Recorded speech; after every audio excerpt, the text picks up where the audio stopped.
Beneath a sky painted in lavender and gold, where 3 moons hung like gentle lanterns over the world of Geminar, there existed a garden where time moved differently. Here, crystal flowers chimed softly in the evening breeze, and streams of pure water whispered ancient lullabies to the earth.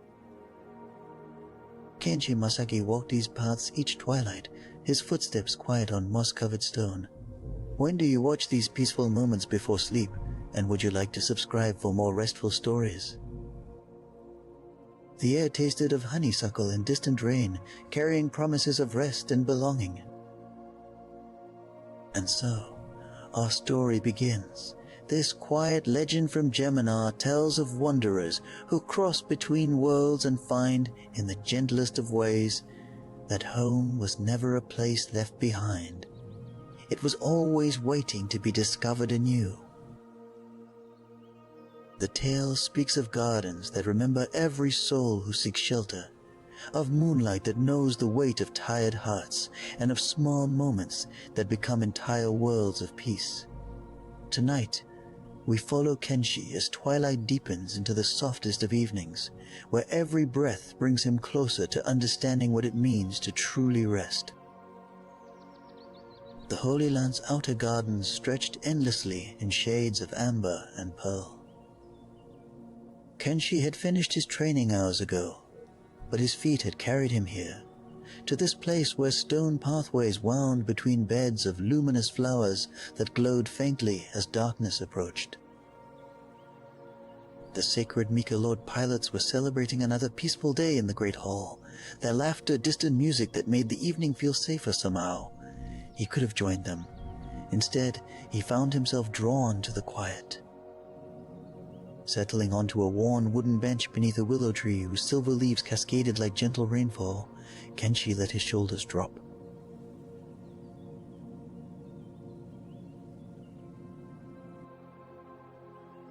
The wood was smooth and warm from the day's sun, still holding that heat like a kind hand. Above him, the 3 moons of Geminar emerged one by one, pale blue, soft rose, amber gold, each casting overlapping shadows that danced without urgency across the garden floor. Fireflies began their nightly dance, small stars rising from the grass to meet their celestial cousins above.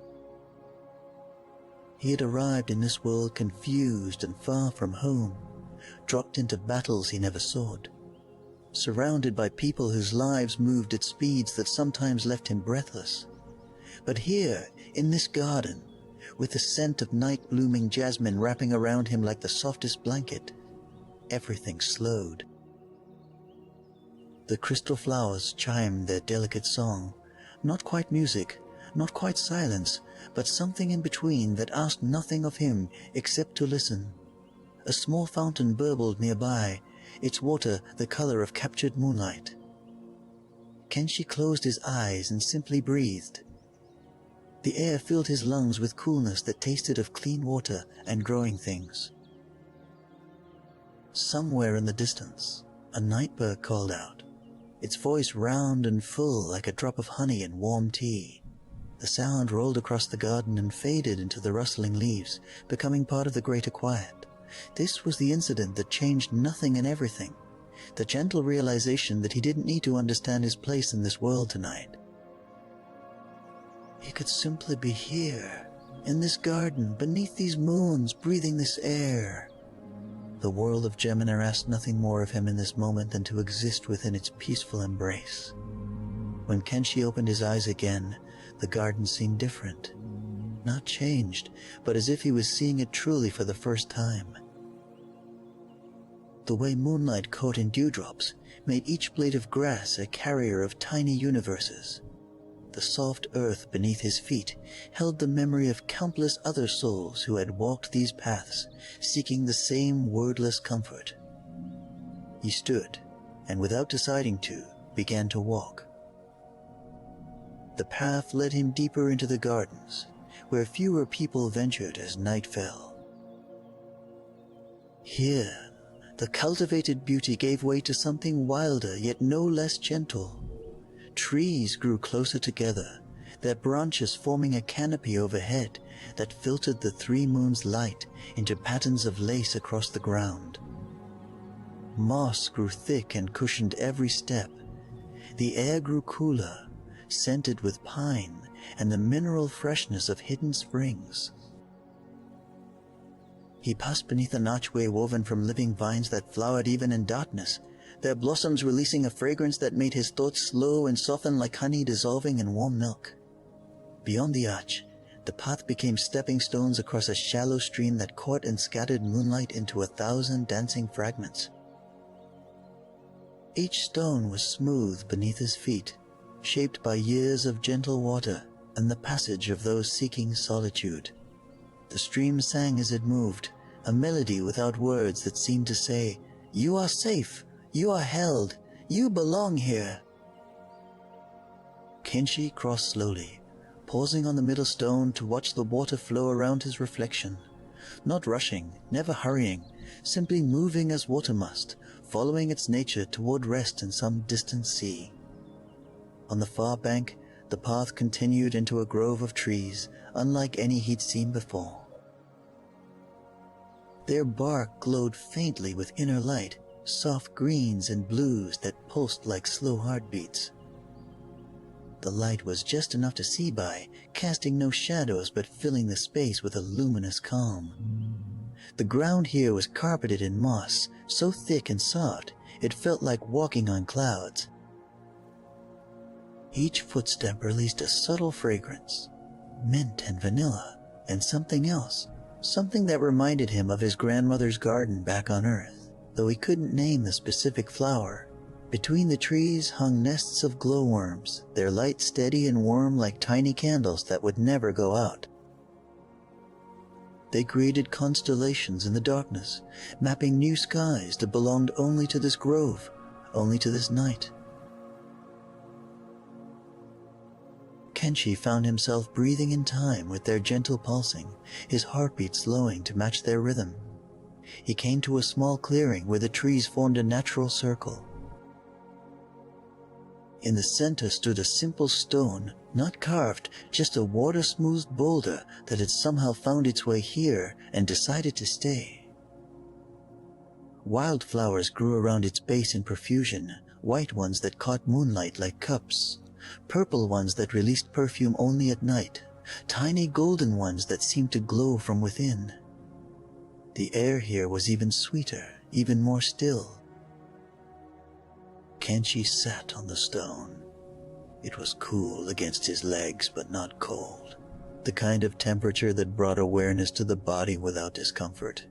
Above him, through gaps in the canopy, he could see all 3 moons now high in the sky, their lights mingling into something new, something that belonged to Geminar alone. The distant sounds of the academy had faded completely. That was only the grove, the light, the gentle pulse of sleeping nature all around.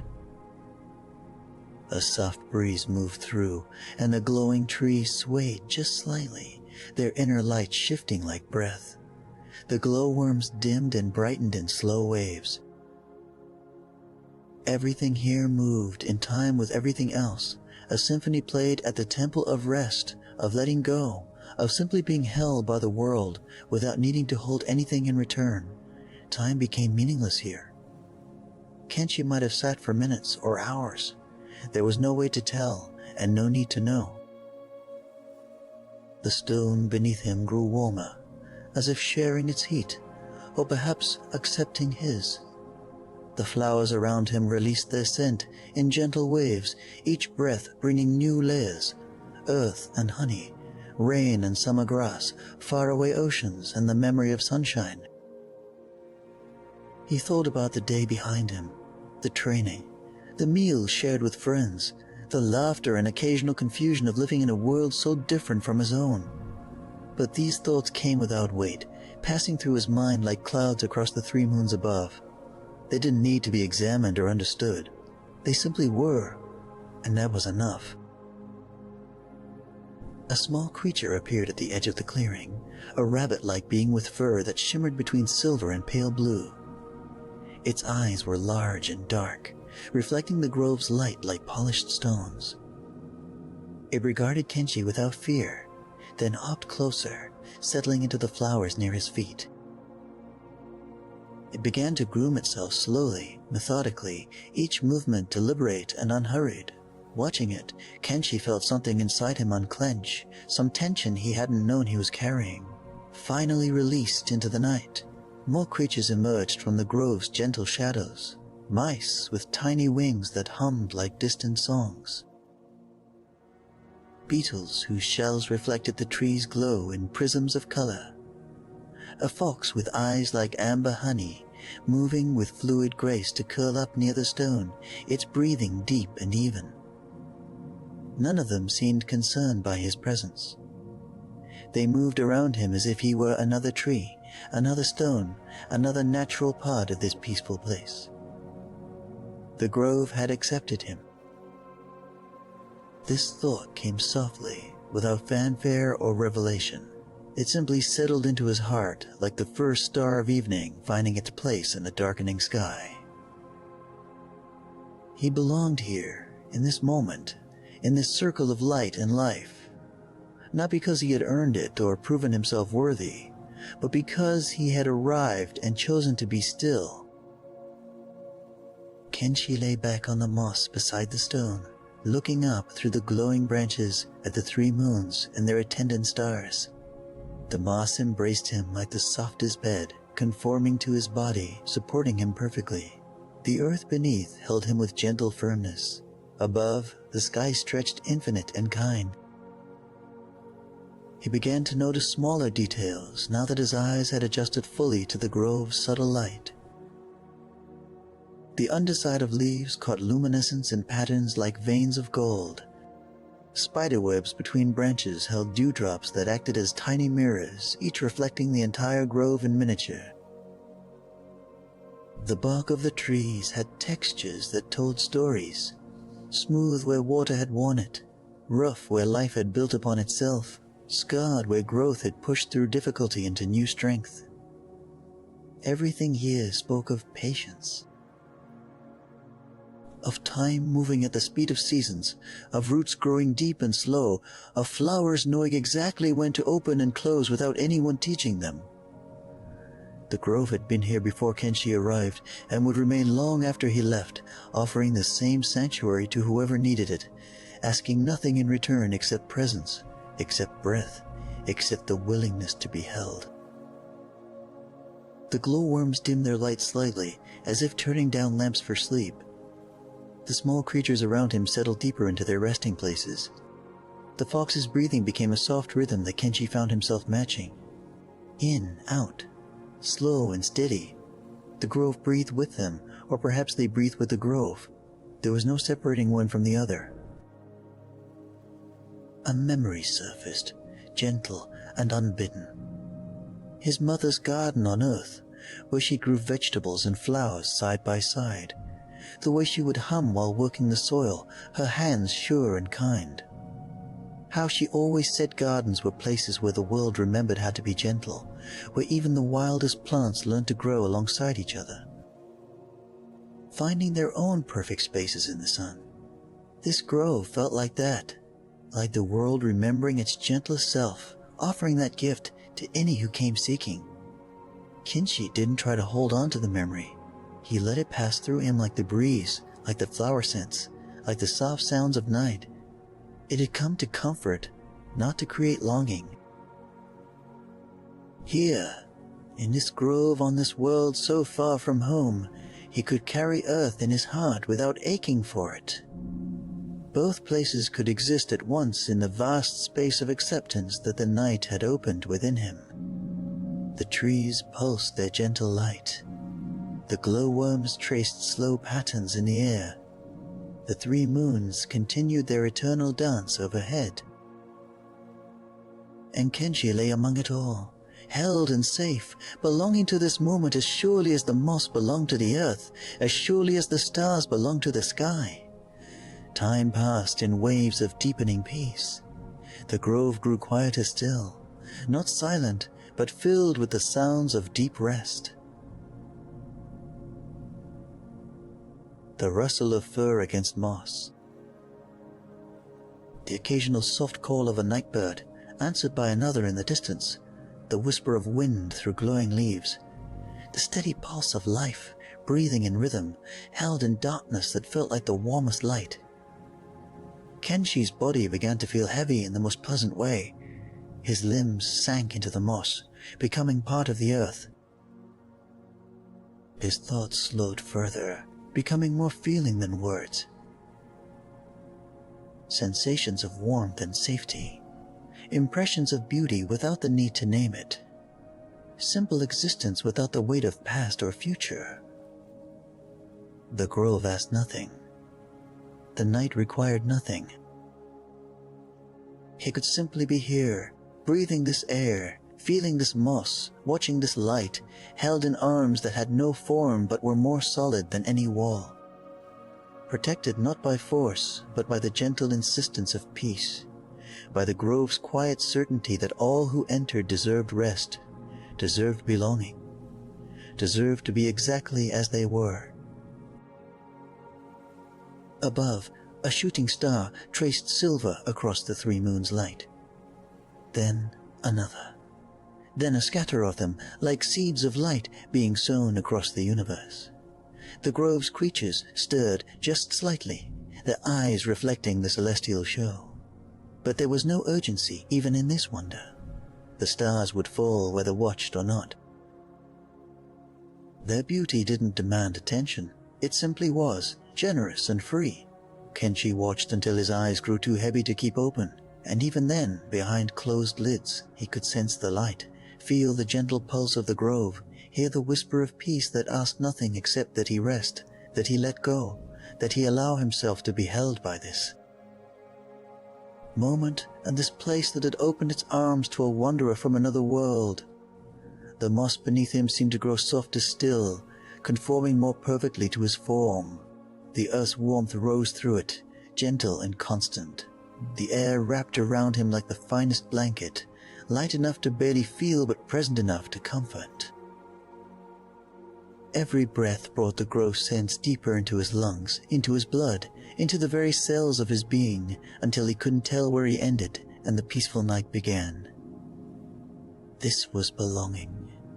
Not loud or obvious, but quiet and certain. Not earned through struggle, but simply offered, simply accepted. The grove had shown him what it meant to be home. Not a place you fight to reach, but a feeling you allow yourself to rest within. And tonight, beneath 3 moons on a world far from his birth, Kenshi Masaki understood that home had been waiting in his own heart all along, patient and kind, ready to bloom the moment he became still enough to notice. The first light of dawn never came harshly in this grove. Instead, it arrived like a whisper, a gentle suggestion that night and day existed on a spectrum rather than as opposing forces. Kenshi stirred slowly, his body remembering rest in every fiber. The glowing trees had shifted their light to match the approaching sun, their blue-green luminescence fading to soft gold. The creatures who had kept him company through the night remained nearby, untroubled by his waking, as if his presence was simply another natural element of their world. He sat up gradually, each movement unhurried. The moss released him reluctantly, keeping the impression of his form for a moment before slowly springing back. His hands pressed into its cool softness, and he felt the pulse of life beneath, the steady heartbeat of the earth itself, ancient and patient. The 3 moons were fading now, becoming ghosts of themselves against the lightening sky, but their blessing remained in the air, in the gentle warmth that had built through the night. A path he hadn't noticed before revealed itself in the growing light. It led away from the clearing, marked not by stones or intention, but by the natural flow of the land, where water would run if it could, where wind would wander if it chose. Kenshi rose to his feet, his body loose and rested in a way he couldn't remember feeling before. The small fox stretched nearby, then padded toward the path, pausing to look back as if to say, "This way, when you're ready, no rush." He followed, leaving the grove with gratitude that needed no words. The glowing trees seemed to nod in farewell, their light now indistinguishable from early sunlight, their gift given and received. The path took him through a tunnel of morning mist, cool and silken against his skin. Droplets formed on his hair and clothes, each one catching light like a captured star. The mist tasted of clean water and new beginnings, of every dawn that had ever been and ever would be. Emerging from the mist, Kenshi found himself in meadowlands he'd never explored. Here, the grass grew waist-high, each blade heavy with dew that turned the entire field into a sea of diamonds. The grass swayed in synchronized waves, moved by a breeze so gentle it barely qualified as wind, more like the breath of the world itself, steady and life-giving. Wildflowers dotted the green in splashes of color, crimson poppies with black hearts, blue cornflowers that matched the fading moons, white daisies that seemed to glow from within. The fox led him along a barely visible trail through the grass. Each step released scents, crushed stems and flower petals, the earthy sweetness of growing things, the mineral tang of soil rich with life. Birds began their morning songs, not urgently, but as if greeting old friends, their melodies weaving together into something that felt like laughter and contentment rolled into music. In the middle of the meadow stood a single tree, ancient and vast. Its trunk was wider than 3 men could reach around, its bark silvered with age and weather. Branches spread in every direction, creating a canopy so dense it formed a room beneath, a shelter of green shade dotted with shifting light. At the base of the tree, someone had placed a simple wooden bench, worn smooth by years of use and weather, its surface the color of honey. Kenshi approached slowly, reverently. The tree radiated a presence, not conscious exactly, but aware in the way all ancient things are aware, holding centuries of seasons and stories in rings that grew one patient year at a time. The fox circled the trunk once, then disappeared into the tall grass, its duty of guidance complete. Kenshi sat on the bench, and the tree seemed to settle around him, its presence a form of protection without walls. Here, in the shade of leaves that filtered sunlight into patterns of lace and gold, he could see far across the meadows. Rolling hills stretched to the horizon, each rise and fall creating new shades of green and gold. The Holy Land's towers were visible in the distance, their white stone catching the sun and throwing it back to the sky. But they seemed part of a dream from here, important but not urgent, real but not immediate. A butterfly landed on his knee wings of orange and black, velvet soft and paper thin. It opened and closed its wings in slow rhythm, basking in the warmth that had built in his clothes.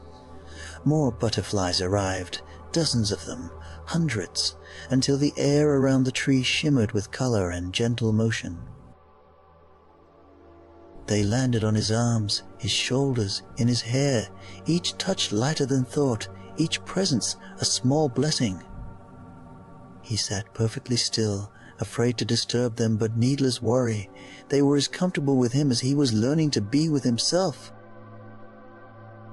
The butterflies covered him like living art, their wings creating new patterns with every movement, their collective presence a whisper that said, "You are part of this beauty. You belong in this moment. You are held by more love than you can see." Time dissolved again. The sun rose higher, warming the meadow, and the butterflies eventually lifted, one by one, riding thermals up into the perfect blue of morning. Kenshi watched them go without sadness. They had given their gift and moved on, as all beautiful things must, leaving behind only the memory of their color and the feeling of wings against skin.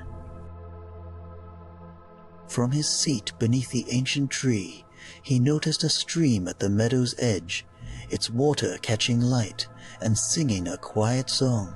His feet carried him there without conscious choice, following the pull of water's eternal music. The stream was wider than the one in the grove, running clear over smooth stones in shades of rose and amber. Small fish darted in the shallows, their scales flashing silver. Water plants waved beneath the surface like green hair, and dragonflies with wings like stained glass hovered above. Kenshi knelt at the bank, cupping his hands to drink. The water was cold and perfect, tasting of mountain snow and summer rain, of stone and sky and the long journey from cloud to earth. It cleared his throat and cooled his chest, spreading refreshment through his body like light through a prism. He splashed water on his face, feeling fully awake for the first time, fully present in his own skin. The stream led him onward, downstream through a landscape that shifted and changed with dream logic, each bend revealing something new, yet feeling inevitable. Here, weeping willows draped their branches into the water, creating curtains of green that parted for him to pass. There, smooth boulders formed natural stepping stones across a wider section, each leap a small meditation on trust and balance. He came to a place where the stream widened into a pool so still it reflected the sky perfectly. The water was deep here, tinted the blue of distant mountains, impossibly clear. At the pool's center, a small island rose, barely large enough for one person, crowned with a single cherry tree in full bloom despite the season. Pink petals drifted down constantly, landing on the water's surface to float in lazy spirals. Without hesitation, Kenshi waded into the pool. The water rose to his chest, warm at the surface and cool beneath, holding him with gentle pressure. He swam slowly across, each stroke deliberate and easy. The water supported him effortlessly, and for a few perfect moments he was weightless, suspended between sky and earth, neither fully in one realm nor the other. The island shore was soft sand, warm beneath his feet. The cherry tree spread its branches over him, a roof of flowers and shade. Petals caught in his hair and on his clothes, each one a small piece of beauty offered freely. He sat with his back against the trunk, looking across the pool at the meadow beyond, at the ancient tree standing watch, at the Holy Land's distant towers, at the vast sky that held it all without effort. This place, this pool, this island, this moment felt like the center of something, not the center of the world, but the center of his own story, the still point around which everything else could turn. Here, he didn't need to be the sacred Mika-Lord pilot or the boy from another world or anything except himself, breathing and present and accepted. A bird landed on a low branch above him, a dove with feathers that shimmered between white and pale gold. It cooed softly, a sound like comfort made audible, then began to preen its feathers with meticulous care. Kenshi watched, mesmerized by the simple act, by the bird's complete attention to this one task, by the way beauty and function merged in every movement. More birds arrived, songbirds and waterfowl, each taking their place in the branches or at the pool's edge. They created a symphony of small sounds, chirps and whistles and warbles that blended into something beyond music, something that spoke of community and individual voice existing without conflict. Each bird sang its own song while listening to all the others, creating harmony without trying, without force. Petals continued to fall, the water continued to hold the sky, the sun continued its patient journey overhead, and Kenshi sat in the middle of it all, no longer a visitor to this world, but a participant in its endless, gentle unfolding. The exhaustion he'd carried from battle, from being far from home, from trying to understand his place, all of it dissolved like morning mist, leaving behind only the simple truth of his presence. He thought of the people he'd met in this world, Lashara with her strength and kindness, Chiaya with her fierce loyalty, while Hanli with his steady friendship. Each one had welcomed him, taught him, shown him different facets of what it meant to belong. They had given him space to find himself while offering guidance when he stumbled. They were family now, chosen not by blood but by shared moments and mutual care. The understanding settled into him like roots finding soil. Home wasn't lost, it had multiplied. He could hold Earth in his heart while embracing Geminar with his hands. Both were real, both mattered. He could honor where he'd come from while fully inhabiting where he was. The two weren't opposites but different notes in the same song. A breeze moved across the pool, rippling the water and sending petals spiraling up from the island before letting them settle again. The birds lifted slightly, wings flashing in sunlight, then resettled. The cherry tree swayed, its flowers releasing perfume that smelled of hope and spring and every new beginning. The world breathed in, and Kenshi breathed with it. The world breathed out, and he let go of everything he didn't need to carry. Time passed in that peaceful space between doing and being. The sun reached its height, warm but not hot, present but not demanding. The shade of the cherry tree deepened, and Kenshi found himself lying back on the soft sand, looking up through layers of pink blossoms at pieces of blue sky. The sand conformed to his body, holding him like memory holds joy, gently, securely, without grasping. Sleep found him there, or perhaps he found sleep. It was impossible to say which. But this sleep was different from exhaustion's collapse. This was rest earned through presence, through allowing himself to be held without resistance, through trusting that the world was kind and he deserved its kindness. Dreams came soft and formless, made of color and feeling rather than story, leaving behind only warmth when he woke. The sun had moved when his eyes opened again. Afternoon light slanted golden across the pool, turning the water to liquid amber. The cherry petals on the surface glowed pink and orange in the changed light. The birds had quieted, settling into their own afternoon rest. Everything had that quality of peaceful suspension that comes in the heart of a perfect day, when time seems negotiable and urgency has no meaning. Kenshi rose slowly, brushing sand and petals from his clothes. The cherry tree seemed to nod in farewell, its branches dipping low enough for him to touch. He ran his hand along the smooth bark, feeling the life within, the slow pulse of growth and patience. Thank you, he thought, and the tree accepted with the silence of all growing things. He waded back across the pool, the water embracing him one last time before releasing him to the shore. The meadow welcomed him back, grass and flowers nodding in the gentle breeze. The ancient tree watched from its place of honor, and Kenshi waved to it as he might wave to an old friend. The tree's branches swayed once, twice acknowledgement and blessing rolled into movement. A new path revealed itself, leading away from the meadow toward hills that rolled like waves frozen in green and gold. Kenshi followed it, his feet sure on the packed earth, his body loose and rested. The path wound upward gradually, never steep enough to strain, each rise offering new views of the landscape spreading in all directions. Wildflowers lined the path in abundance. He recognized some from earth, daisies and clover, buttercups and violets. Others were unique to Gemini, their shapes and colors unlike anything his old world had imagined. But all of them grew together without competition, finding their own spaces in the sun, their own places to root and bloom. The air was thick with their mingled perfumes, sweet and spicy and fresh all at once. The hills led him to a place where the land opened up, revealing a view that stole his breath and gave it back transformed. Below, a valley spread like a painting come to life. A river silver as mercury wound through its center, bordered by trees in every shade of green. Fields of crops created patchwork patterns, wheat gold and vegetable green punctuated by the white of scattered buildings. And beyond it all, mountains rose in shades of purple and blue, their peaks touching clouds that drifted like patient thoughts. This was Gemini.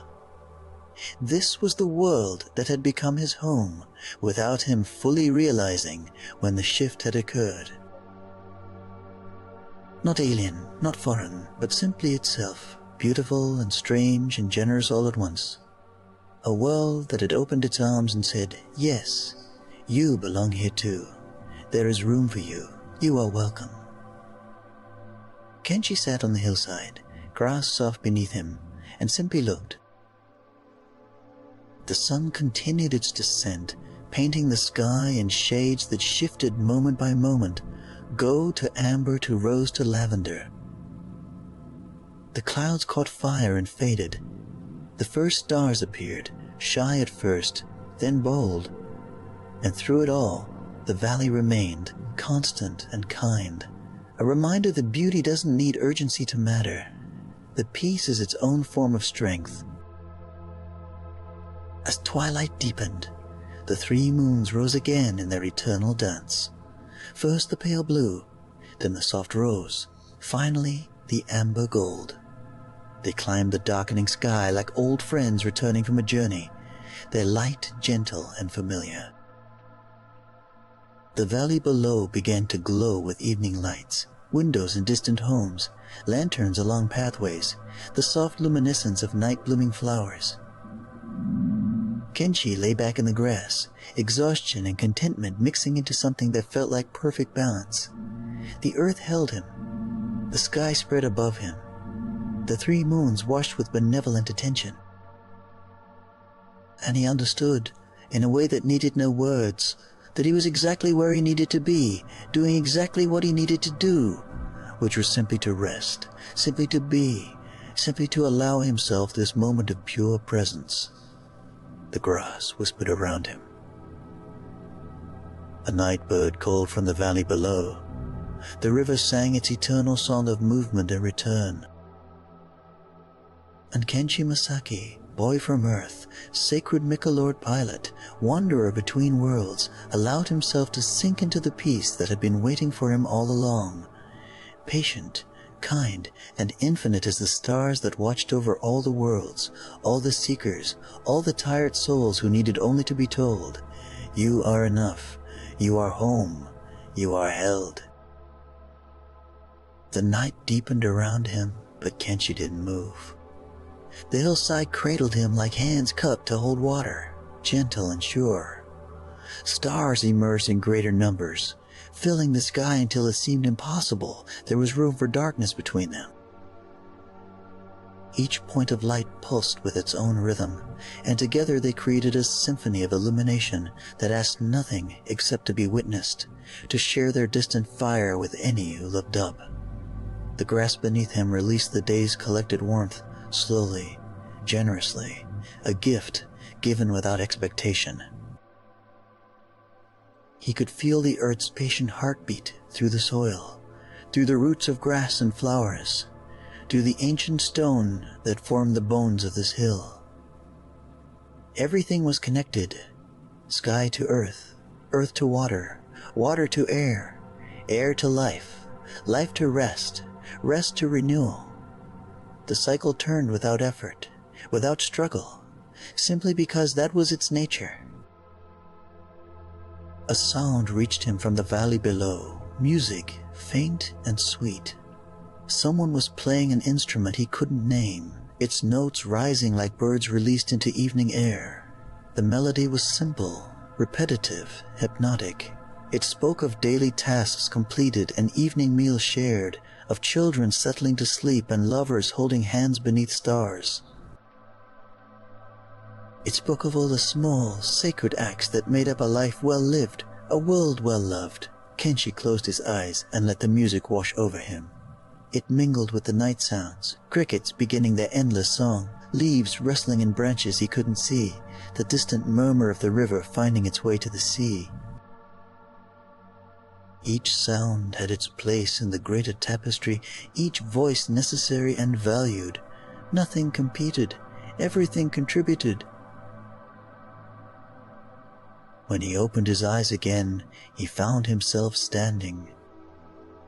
He didn't remember rising, but here he was, feet steady on the hillside, body light and rested.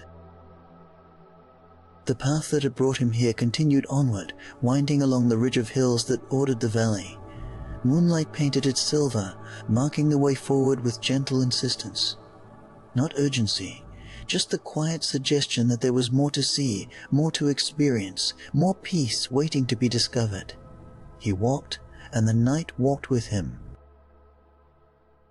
The three moons kept pace overhead. their light constant and kind. Stars wheeled slowly in their eternal dance, marking time in measures too vast for worry or rush. The path took him through groves of trees whose leaves whispered secrets in languages older than words, the language of growth and patience, of roots going deep and branches reaching. Aye, of seasons turning and life renewing itself endlessly. Fireflies emerged from the grass, rising in clouds of living light. They swirled around him, landing on his shoulders and hands, their glow warm against his skin. Each tiny creature carried its own perfect light, needing no sun or moon or star to shine.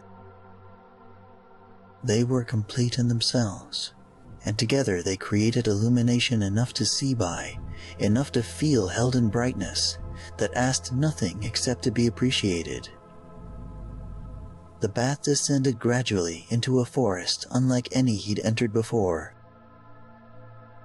Here, the trees grew so tall, their tops disappeared into darkness, their trunks wider than houses, their bark patterned in spirals that seemed to draw the eye upward and inward simultaneously. Bioluminescent moss grew in patches on the bark, creating constellations at ground level that mirrored the stars above. Mushrooms with caps that glowed soft blue and green clustered at the base of trees, their light steady and sure. The air in this forest was thick with the scent of growing things, earth and wood and the sweet decay that fed new life. It tasted green somehow, as if breathing could nourish the body the way food did. Each inhalation brought vitality. Each exhalation released what no longer served. Kenshi found his breathing deepening, slowing, matching the ancient rhythm of the forest itself. Small creatures moved through the undergrowth, their eyes catching the moss light and reflecting it back in shades of amber and emerald. They watched him pass without fear, accepting his presence as they would accept rain or wind or any other natural phenomenon. A deer appeared on the path ahead, its coat silvered by moonlight that filtered through the canopy in rare, precious shafts. It regarded him with liquid eyes, then stepped aside, bowing its head slightly as if in welcome. The path led to a clearing where a spring bubbled up from between roots of an ancient tree. The water was crystal clear, catching and multiplying the forest's soft light until the spring seemed to glow from within. It formed a small pool, perfectly circular, before spilling over stones and becoming a brook that wandered deeper into the forest. Kenshi knelt beside it, drawn by the water's song, a gentle burbling that sounded like laughter and tears mixed together, like every emotion that made life beautiful transformed into liquid music. He cupped his hands and drank again. The water was different here, not cold like the mountain stream, but pleasantly cool, with a slight sweetness that reminded him of melon and honey. It spread through his body like warmth, like rest, like the feeling of arriving home after a long journey. Every cell seemed to sigh with satisfaction, every muscle to release tension he hadn't known he was carrying. Around the spring, ferns grew in profusion, their fronds unfurling in spiral patterns that drew the eye into their centers and then released it to wander free. Night-blooming orchids hung from low branches, their flowers shaped like bells that chimed softly when the breeze moved through them. The sound was delicate, musical, adding another layer to the forest's nighttime symphony. Kenshi sat beside the spring, his back against the ancient tree, and simply existed within the moment. The water bubbled, the ferns swayed.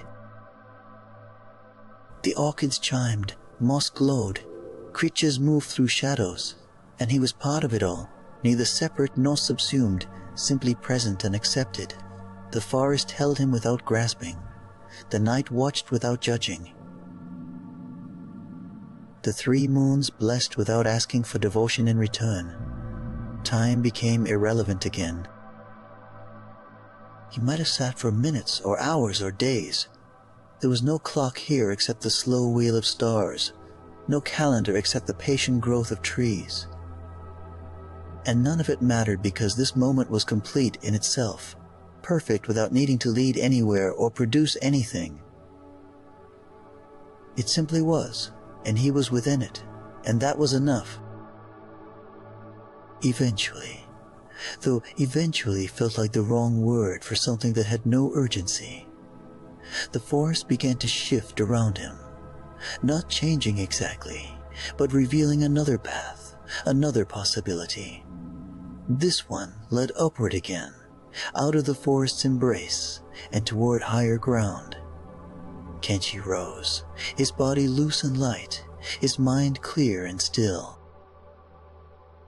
He touched the tree in thanks, and the bark was warm beneath his palm, pulsing with slow life that would continue long after he had become dust and memory.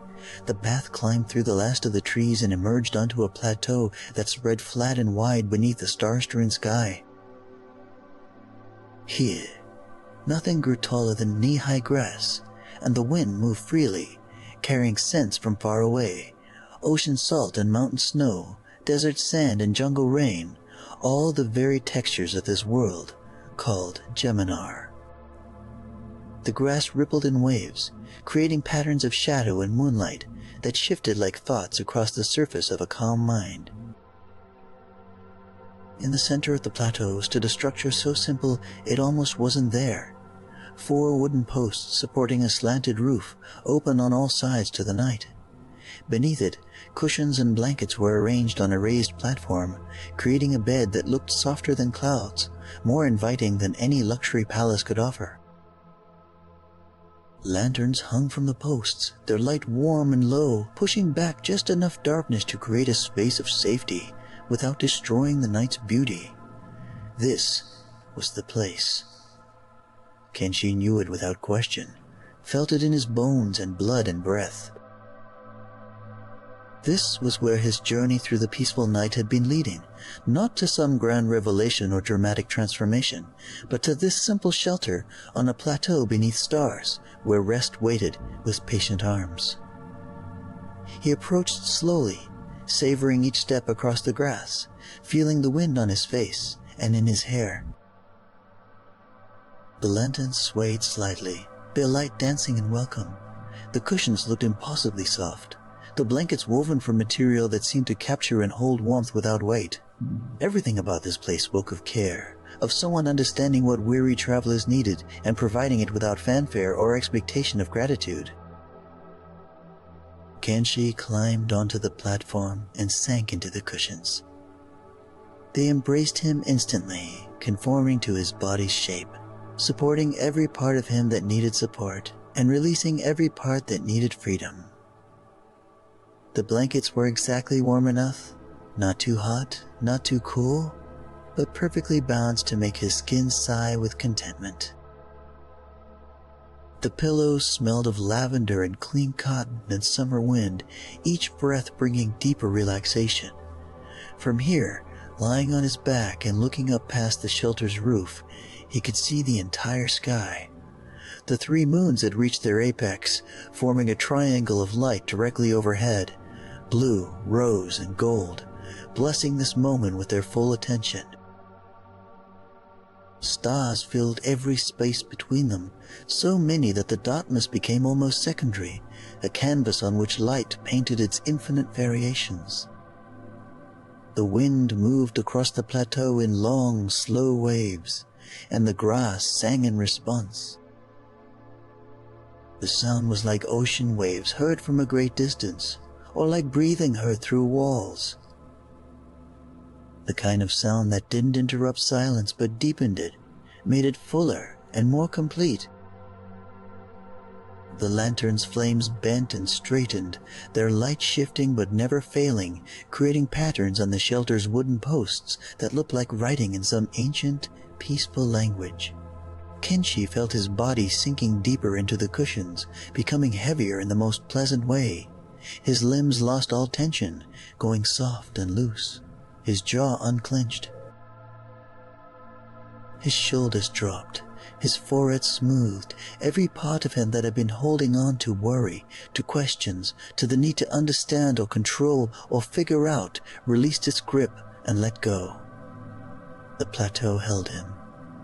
The shelter protected him. The cushions cradled him. The blankets warmed him. The wind sang to him. The stars watched over him. And somewhere deep in his chest, in the place where home lives regardless of which world holds your body, something settled into perfect stillness. Not the stillness of stopping, but the stillness of arriving, of finding the place where you were always meant to rest. A shooting star traced across the sky, then another, then a cascade of them, the universe celebrating his arrival at this moment of peace. They fell without urgency, their light patient and kind, each one a small blessing written in fire across the infinite dark. Kenshi watched them fall, his eyes growing heavier with each trail of light, his breathing slowing to match the gentle rhythm of the world at rest. The three moons began to dim, not setting but simply releasing their hold on the night, allowing darkness and starlight to share the sky more equally. The lantern's flames lowered as if turned by invisible hands, the light growing softer, more amber, more like the glow of a hearth in a home where everyone is safe and loved. The wind's song simplified, becoming a single sustained note that sounded like peace made audible, like every lullaby ever sung distilled into pure feeling. Kenshi's eyes drifted closed. Behind his lids, he could still sense the light, the stars and moons and lanterns all combining into a gentle glow that asked nothing except that he rest, that he allow himself this gift of peace, that he trust the world to hold him while he let go of holding himself. His last conscious thought was gratitude, not elaborate or effusive, just a simple thank you to the night and the plateau and the shelter and the journey that had brought him here. Thank you to Gemini for opening its arms. Thank you to the grove and the meadow and the pool and the forest for sharing their peace.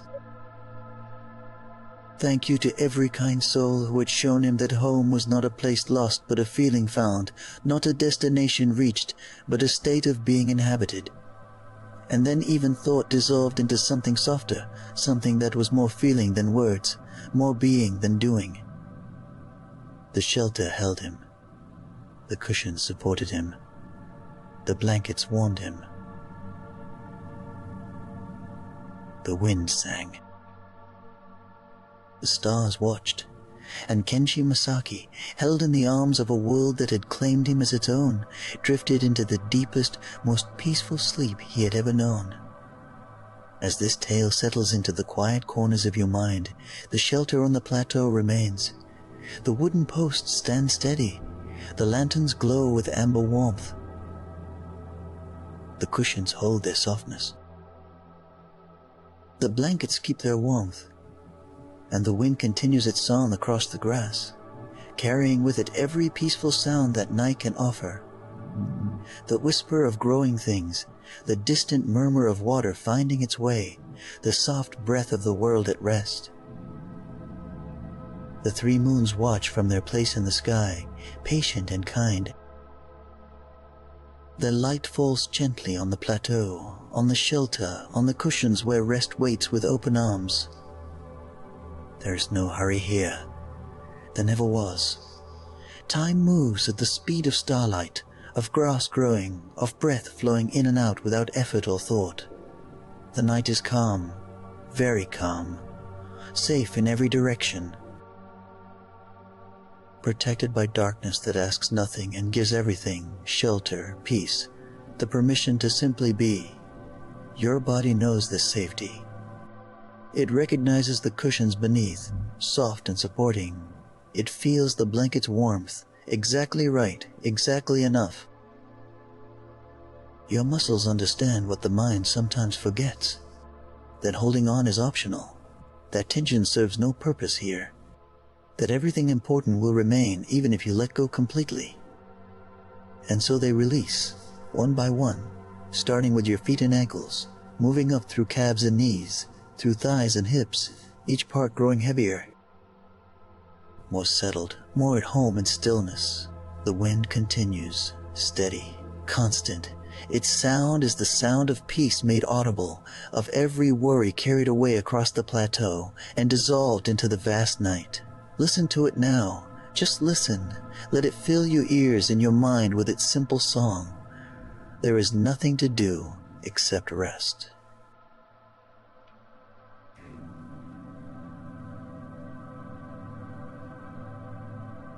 Nothing to do except rest.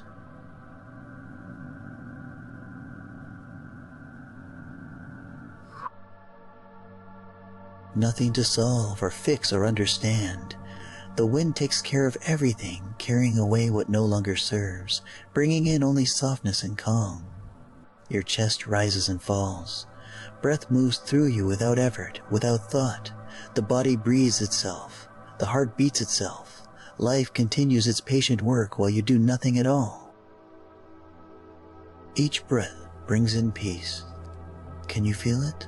Cool and clean, filling your lungs, spreading through your blood, reaching every cell with the message, you are safe, you are held, you can rest now. Each exhale releases more tension. You didn't know you carried, thoughts that spin without purpose, anything that keeps you from sinking deeper into this perfect stillness. The stars above continue their watch. They have been watching since before words existed, since before worry was invented. They know how to be still and bright simultaneously. They know that light doesn't struggle to shine, it simply does naturally, because that is its nature. And your nature, in this moment, is to rest. Not to work at resting, but to allow rest to find you, to claim you, to carry you into its gentle embrace.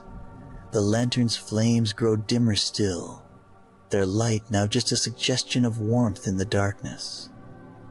Amber and gold and soft as honey, they create a glow that asks your eyes to close, to stop watching, to turn inward toward the darkness that lives behind your lids. And maybe your eyes listen. Maybe they grow too heavy to hold open. The lids drift down, slowly, naturally, like curtains closing on a day that was beautiful and is now complete. Behind closed eyes, there is only darkness and the faint impression of light. The moon's glow sensed rather than seen, the star's presence felt rather than observed. This is the darkness of safety, of wombs and caves and shelters where nothing can harm and everything protects. Your body knows this darkness. It has been waiting for permission to sink into it, and now that permission is given. Every part of you can let go now. Every muscle can release. Every thought can dissolve. The cushions beneath you seem to grow even softer, as if they are made of cloud and dream rather than material things. They conform more perfectly to your shape, supporting you completely, asking nothing in return. The blanket's warmth deepens, spreading from skin to muscle to bone, until you can't tell where the warmth ends and you begin. Everything is warm. Everything is soft. Everything is exactly as it should be. The wind song simplifies even further, becoming a single sustained note that sounds like home, like safety, like every peaceful moment you've ever known, combined into one endless sound. It moves through you rather than around you, its vibration settling into your chest and belly, slowing everything down. Heartbeat, breath, thought, time itself. The world slows, the night deepens, rest approaches on silent feet. Your body is so heavy now. Arms and legs have become part of the cushions, inseparable, anchored to rest. Your head sinks into the pillow, cradled perfectly, held with such gentleness that you forget you have a neck, forget you have a skull, forget everything except the feeling of being supported, of being held, of being safe enough to stop watching and guarding and simply be. Breath slows further. Each inhalation takes longer, bringing in more peace. Each exhalation releases more deeply, letting go of more. The pause between breaths grows longer, and in that pause there is such stillness, such perfect quiet, that the boundaries between sleeping and waking begin to blur. Are you awake? Are you dreaming? Does it matter? The plateau holds you either way. The shelter protects you either way.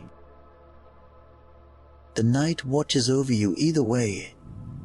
The 3 moons are fading now, the light becoming suggestion rather than illumination. They have done their work, blessed this night, watched over this journey from grove to meadow to pool to forest to plateau. Now they release their hold, allowing deeper darkness to come, allowing sleep to arrive on its own terms, in its own time. There is no rush. There never was. Sleep knows where you are. Sleep knows you're ready. Sleep approaches with infinite patience and infinite kindness. The stars wheel overhead in their ancient dance. The grass sings its endless song. The wind carries whispers of peace across the plateau. The lanterns flicker once, twice, their flames growing smaller, their light withdrawing gradually, kindly, giving you permission to sink into darkness without fear. Everything is safe. Everything is calm. You are held by more love than you can see, more protection than you can name. Your breath is barely movement now, so slow, so soft. The body breathes just enough, just what it needs, nothing extra. The heart beats its patient rhythm, asking nothing, simply continuing its faithful work while you rest, while you let go, while you drift deeper into the space between wake and sleep, that liminal place where peace lives, where worry cannot follow, where only comfort exists. The cushions hold you. The blanket warms you.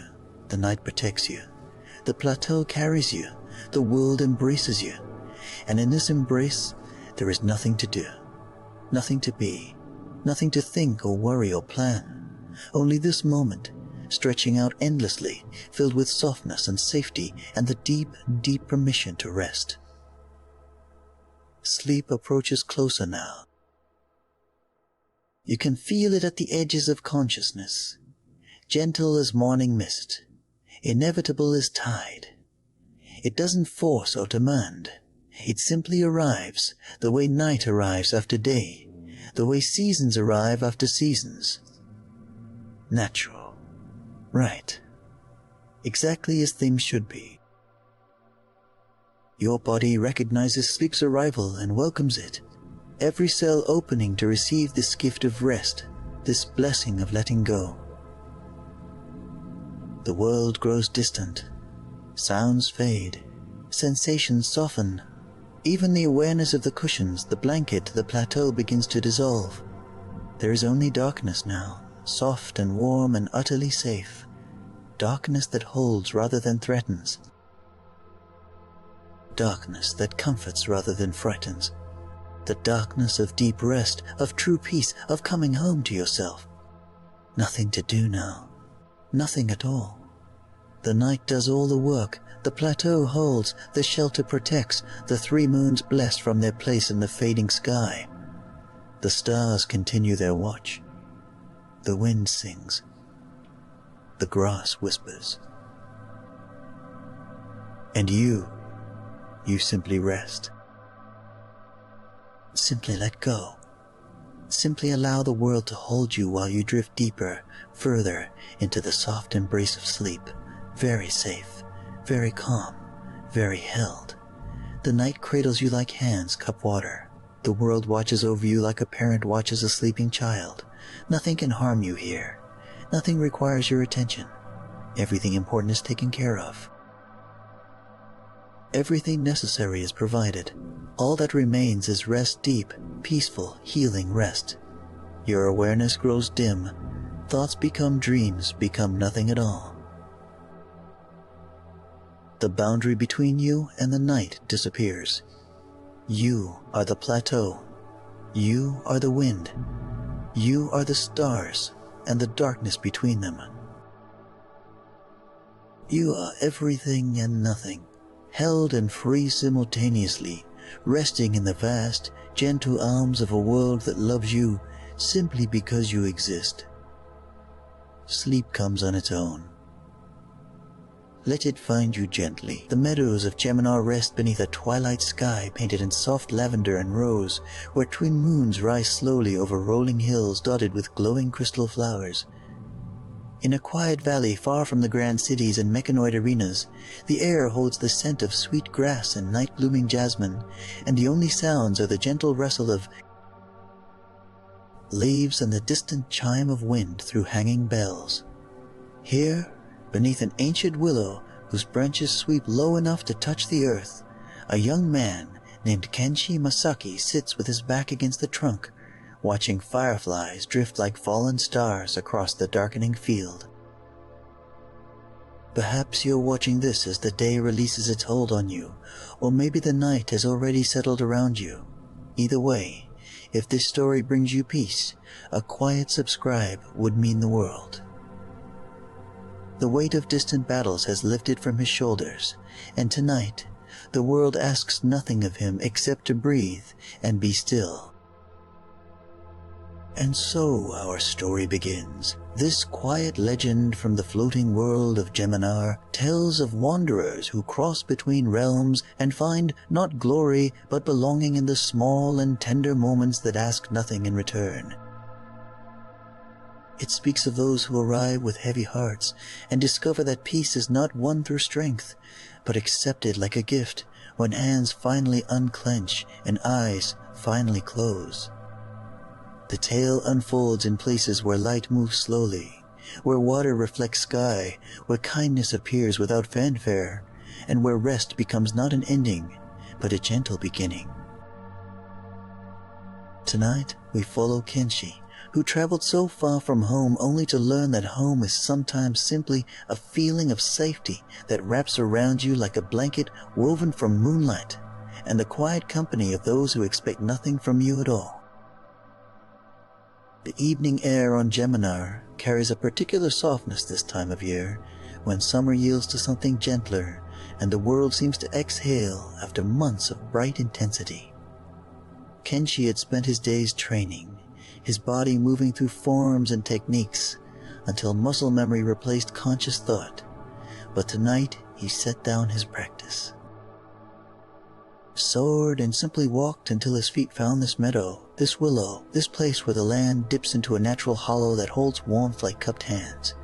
He'd arrived on this world through circumstances beyond his control, pulled through space and circumstance into a life that felt impossibly large and complicated, filled with mechanoids, and politics and expectations that sometimes pressed against his chest like stones. But here, in this moment, with grass soft beneath him and the last light painting everything in shades of amber and violet, those complications feel distant, like memories from someone else's story.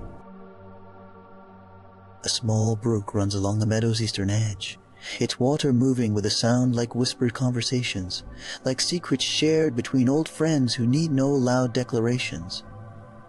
The willow's leaves hang in long curtains that sway with each breath of wind, creating patterns of shadow and filtered moonlight that dance across the ground in rhythms too slow for urgency, too gentle for anything but comfort. Kenshi closes his eyes and listens to the water, to the leaves, to the occasional soft chirp of crickets beginning their evening song, to the distant call of a bird settling into its nest. His breathing matches the rhythm of the place, slowing, deepening, each inhale bringing the scent of earth and growing things, each exhale releasing tension he didn't realize he was carrying. The crystal flowers that dot the meadow begin to glow as darkness deepens, their inner light pulsing softly like tiny heartbeats, creating constellations on the ground that mirror the stars emerging overhead. These flowers grow wild on Geminar, responding to nightfall with bioluminescence that turns entire fields into living galaxies, and their light is not harsh but honey-warm, casting gentle illumination that asks nothing of the eyes, that invites rather than demands attention. Kenshi opens his eyes to watch them, these small miracles scattered across the grass, each one a quiet reminder that beauty needs no purpose beyond existing, that light can be soft and still be seen, that glowing and being are sometimes enough. Time moves differently in places like this, where the urgency of daylight gives way to something more patient, more willing to wait.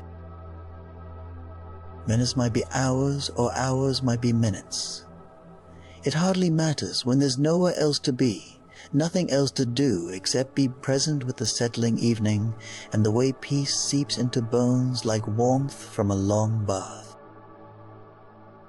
Kenshi shifts slightly, adjusting his position against the willow's trunk, and the tree seems almost to adjust with him, its bark smooth where his spine rests, its roots creating natural curves that support without demanding rigid posture. He thinks of his family, far away across dimensions, and the thought brings not ache, but a gentle fondness, like remembering a favorite song whose melody lingers even when the music stops. A small creature emerges from the tall grass near his feet, something between a rabbit and a fox, with soft grey fur and enormous dark eyes that reflect moonlight like polished stones. It pauses, nose twitching, regarding him with the careful curiosity of wild things that have learned to recognize safety. Kenshi remains still, hardly breathing. And after a moment, the creature hops closer, then closer still, until it settles in the grass just beyond his outstretched hand. It grooms itself with tiny paws, completely at ease, and Kenshi feels something in his chest and nod at this simple acceptance, this wordless vote of confidence from a being who lives entirely in the present moment and sees no threat in his presence. The twin moons rise higher, one slightly ahead of the other, casting overlapping shadows that create depth and dimension in the silvered landscape. These moons have names in the language of Gemini, Sophia and Elaine, though Kenshi thinks of them simply as the near one and the far one, as companions that have witnessed countless evenings like this. One that will witness countless more long after he returns to wherever home might be. Their light combines with the glow of the crystal flowers to paint everything in shades of blue and amber, creating a twilight that feels suspended between day and night, between waking and dreaming, between the world as it is and the world as it might be in. Stories told to help children sleep. The wind shifts, bringing new scents, wood smoke from distant hearths, the green smell of leaves preparing for eventual rest, something sweet and unidentifiable that might be wild fruit ripening in hidden groves.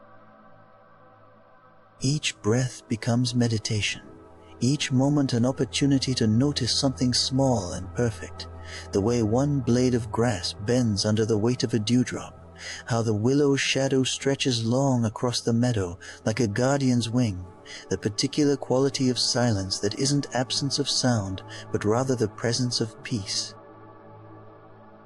Kenshi's shoulders drop another inch, his jaw unclenches, his hands rest open and relaxed against his thighs as though he's finally set down invisible burdens he's been carrying since arriving on this world.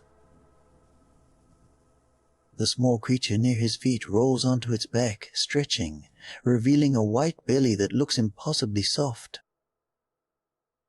Its eyes close in contentment, paws curled against its chest, trusting enough to be vulnerable in his presence.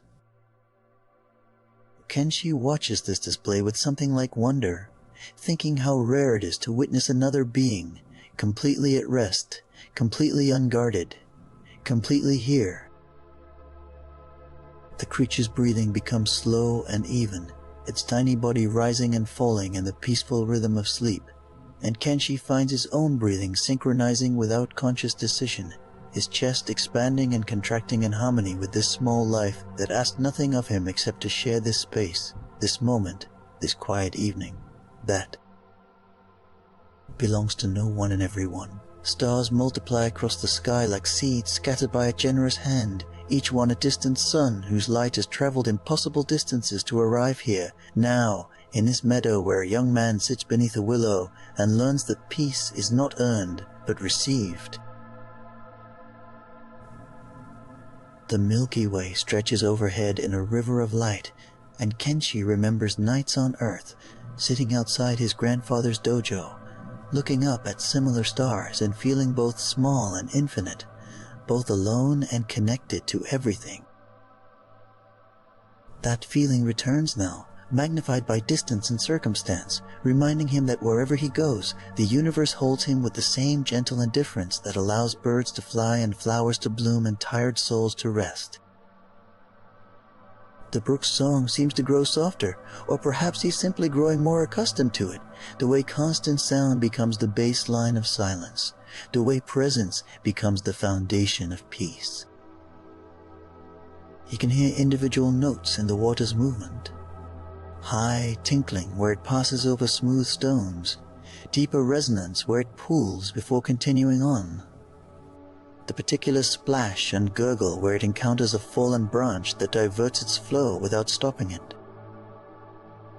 These sounds weave together into something neither music nor silence, but something in between, something that asks nothing of the listener except awareness, presence, the simple gift of attention without judgment or analysis. More crystal flowers wake to their inner light, spreading illumination across the meadow in waves that ripple outward from some invisible center. The effect is hypnotic, watching light spread like ripples on water, each flower responding to its neighbors until the entire field glows with soft, pulsing radiance that makes the darkness beyond seem not threatening but cozy, like the space beyond a campfire circle where mystery lives without menace. Kenshi thinks he could watch this forever, light blooming and fading and blooming again in patient cycles that follow no rhythm but their own, that need no audience but shine regardless, that exist simply because existence itself is reason enough. A night bird calls from somewhere in the willow's branches, its song a series of descending notes that feel like questions gently asked and gently answered. Another bird responds from across the meadow, and then another, until the air fills with their conversation, their evening check-in with each other and the world. These are not the sharp calls of alarm or territory, but something softer, something that sounds like reassurance, like friends saying goodnight, like family confirming everyone's safe before sleep. Kenshi listens and feels included in his community of evening voices, as though the birds speak for him too, as though their songs carry his own relief and gratitude into the gathering night. The small creature near his feet sighs in its sleep, a sound so quiet Kenshi almost misses it, but it reaches something deep in his chest and makes him smile. He has witnessed fierce battles and political intrigue since arriving on Gemini, has piloted sacred mechanoids and stood in halls of power, but this moment, sitting under a tree watching a small animal sleep while crystal flowers glow and birds call goodnight. This moment feels more real, more true, more like something worth remembering when all the grand adventures fade into the past. Peace is not dramatic, he realizes. Peace is simple. Peace is this: grass, moonlight, breathing, being. The willow's branches shift slightly, creating new patterns of shadow and light across his closed eyelids, and Kenshi realizes he's been drifting, not quite asleep but not quite awake, existing in that liminal space where thoughts become dreams, become thoughts again, without clear borders between. The tree seems to shelter him deliberately, as though it has stood here for centuries waiting specifically for this person, this evening, this perfect alignment of need and availability. The bark against his back feels warm despite the cooling air, as though the tree holds heat from the day and shares it generously with anyone who leans against its trunk and asks nothing but acceptance. Time continues its slow passage, marked not by clocks or minutes, but by the gradual deepening of darkness, the multiplication of stars, the way the twin moons climb higher, and their shadows shorten.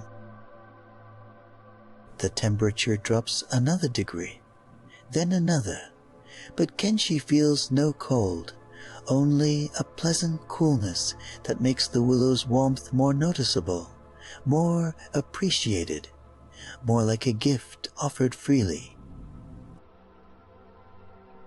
He pulls his knees up slightly, wraps his arms around them, rests his cheek against his forearm, and watches the crystal flowers pulse in their slow rhythm, each one a tiny lighthouse calling no one home but shining anyway, existing purely for the sake of light, for the sake of beauty, for the sake of being one small bright thing in a vast and gentle darkness.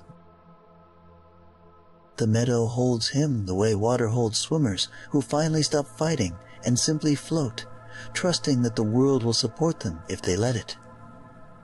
Every sound, every scent, every sensation conspires toward softness, toward ease, toward the kind of rest that goes deeper than sleep because it reaches parts of the soul that stay vigilant even in dreams. Kenshi feels his eyelids growing heavier, feels his muscles releasing their last held tensions, feels his thoughts slowing like a stream approaching a pool where water gathers before continuing on. The small creature near his feet continues its peaceful sleep, its breathing a gentle metronome that marks time in the language of rest, and Kenshi's breathing follows that same patient rhythm, his chest rising and falling in harmony with this small life that shares his space without asking anything in return. A breeze moves through the willow's branches, carrying the scent of night-blooming flowers that open only when the sun retreats, their fragrance heavier and sweeter than their daylight cousins, designed to attract moths and other nocturnal visitors. This scent wraps around Kenshi like a blanket woven from memory and possibility, reminding him of gardens he's known, of evenings spent in quiet contemplation, of moments when the world contracted to just this, breath, heartbeat, the simple fact of being alive and aware and held by something larger than himself. He breathes deeper, pulling this perfume into his lungs, letting it settle into his bloodstream, letting it remind every cell that here, now, all is well. The stars continue their slow wheel across the sky, ancient patterns that have guided travelers since before language, since before history, since the first beings looked up and wondered what those lights might be. Kenshi traces familiar constellations with half-closed eyes, finding shapes he learned as a child. The warrior, the bird, the cup that spills water into the cosmic river.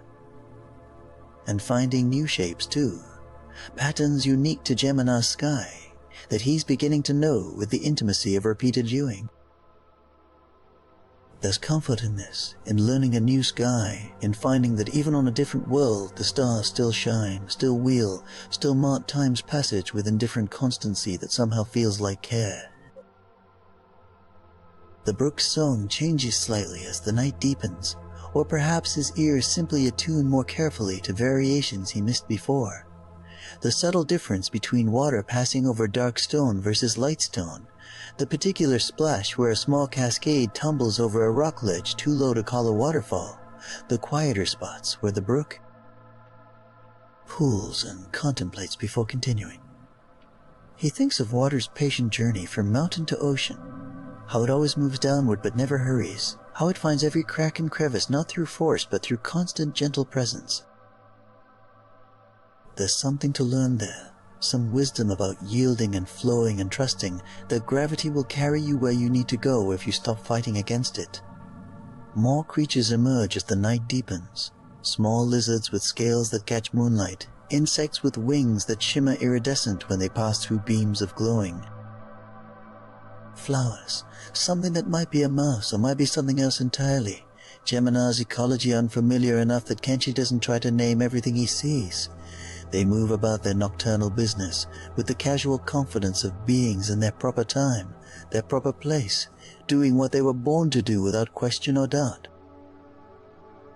Kenshi watches them with drowsy interest, grateful for their company, grateful for their indifference, grateful that they exist and allow him to exist alongside them without demanding interaction or explanation. The willow's leaves rustle in another breeze, creating a sound like distant rain, like soft applause, like 1,000 tiny hands clapping very gently in appreciation of absolutely nothing and absolutely everything. This sound layers over the brook song, over the cricket's sustained notes, over the occasional bird call and the small sounds of nocturnal creatures going about their business. The result is not cacophony, but symphony, each sound finding its place in the evening's ongoing composition, each voice contributing to harmony without overwhelming or dominating. Kenshi listens with his entire body, feeling the sounds in his chest and throat and bones, letting them vibrate through him like he's an instrument being played by the night itself. The crystal flower's glow seems to synchronize, pulsing together now where before they moved independently, creating waves of light that sweep across the meadow in slow, hypnotic patterns. Kenshi watches these waves with half-closed eyes, his vision beginning to blur at the edges, his thoughts becoming less linear and more circular, more dreamlike, more willing to follow associations without insisting they make logical sense. He thinks of the ocean at night, bioluminescent plankton, creating similar waves of light with each movement of water, and somehow this memory of Earth's oceans connects to Geminar's meadows, and both feel like home. Both feel like places where he belongs, where he's welcome, where he can rest without explaining himself or justifying his presence. His body has found a perfect position against the tree, one that requires no adjustment, no shifting, no conscious maintenance. His spine curves naturally into the willow's contours.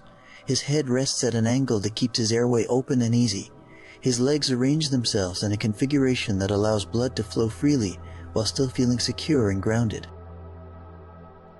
This is the body's wisdom, older than thought, older than language. The simple knowing of when to hold and when to release, when to engage and when to simply let gravity do its work. Kenshi surrenders to this wisdom, trusts it the way children trust that sleep will come when they close their eyes and stop trying to control what happens next. The twin moons reach their zenith directly overhead now, their combined light bright enough to read by if anyone wanted to read, but no one here wants anything except to be held by this moment, this place, this perfect suspension between day and tomorrow. The moon's light falls straight down like a benediction, like a blessing, illuminating without exposing, revealing without demanding, showing Kenshi exactly where he is, and assuring him that exactly where he is exactly where he should be. There's no other place calling his name, no obligation pulling at his attention, no tomorrow that needs him to be anything other than what he is right now in this present moment that stretches like taffy, sweet and endless. A warm updraft rises from the meadow as the day's heat releases from the earth, carrying with it the scent of sun, warmed grass and deep soil, and the sweet decay of organic matter becoming earth, becoming life again. This smell is ancient, primal, triggering something in the brain that recognizes safety in caves, in shelters, in places where walls protect and warmth gathers. Kenshi breathes it in and feels safer still, feels more protected, feels held by the earth itself in a way that requires no active protection, no vigilance, no staying alert against threats. The earth simply holds him because that's what earth does, supports everything that stands upon it without judgment or condition. The small creature near his feet stirs in its sleep, makes a tiny sound of contentment, then settles again into even deeper rest. Watching this, Kenshi feels permission granted, feels an invitation extended. If this wild thing can sleep so deeply in his presence, then surely he too can let down his guard, can close his eyes fully, can drift into whatever dreams want to find him. The creature's trust becomes his trust. Their breathing synchronizes further, and soon Kenshi can't tell if he's timing his breath to the creature's rhythm or if the creature somehow matches his. But it doesn't matter, because the effect is the same. Two beings, one large and one small, breathing together under a willow tree while the world spins. Gently through space and time passes like honey dripping from a spoon. The willow's leaves continue their rustling dance, each leaf moving independently, yet somehow creating collective harmony, like a choir where each voice sings its own note, but together they build chords that resonate in the chest and throat and behind the eyes. Kenshi listens to this arboreal music with his eyes closed now, fully closed, no more half-lidded observation, but complete surrender to darkness and sound and sensation. Behind his eyelids, he sees the after-image of the crystal flower's glow, pulsing in patterns that his brain continues to generate even without visual input, creating internal light. Shows that accompany him down into deeper layers of rest. Somewhere in the distance, so far away it might be imagination, comes the sound of water falling. Perhaps a waterfall, perhaps rain on a distant hillside, perhaps just the brook encountering a steeper gradient. The sound reaches him like a lullaby from childhood, like rain on the roof when you're safe in bed, like waves on shore when you're drowsy on warm sand. It speaks in the language of white noise, that frequency that masks all other frequencies, that creates a sonic blanket under which thoughts quiet and worries dissolve, and the busy mind finally, gratefully, stops its constant narration and simply listens, simply exists, simply is. The temperature continues its gentle decline, not cold but cool, not uncomfortable but noticeable enough to make the willow's warmth against his back even more appreciated. This contrast between cool air and warm support creates a perfect equilibrium, a balance that requires nothing from him, that exists independently of his participation or approval. He could stay here forever, he thinks drowsily, and the thought carries no urgency, because forever is just another word for now, when now feels this complete, this sufficient. This full of everything necessary and empty of everything excessive. A shooting star traces its brief arc across the sky, visible even through closed eyelids, as a sudden brightening that catches attention without demanding it. Kenshi opens his eyes just enough to see the star's tail fading, that brief burning reminder that everything moves, everything changes, everything passes, and somehow this truth brings comfort rather than anxiety. If everything passes, then difficulty passes too. If everything changes, then pain changes too. If everything moves, then stagnation is impossible, and stuck is temporary, and tomorrow will be different from today in ways both small and large. The meadow seems to breathe with him now, the grass swaying in rhythm with his chest's rise and fall, the flowers pulsing in time with his heartbeat, the brook's song matching the blood moving through his veins. This synchronization happens without effort, without intention, just the natural harmonizing that occurs when a being stops fighting against its environment and starts flowing with it, when resistance gives way to acceptance, when the illusion of separation dissolves into the reality of connection. Kenshi is not separate from the meadow. He is an expression of it, a temporary formation of the same atoms that make grass and water and starlight, all of it swirling together in patterns that create the appearance of individual things, but underneath, always underneath, unity.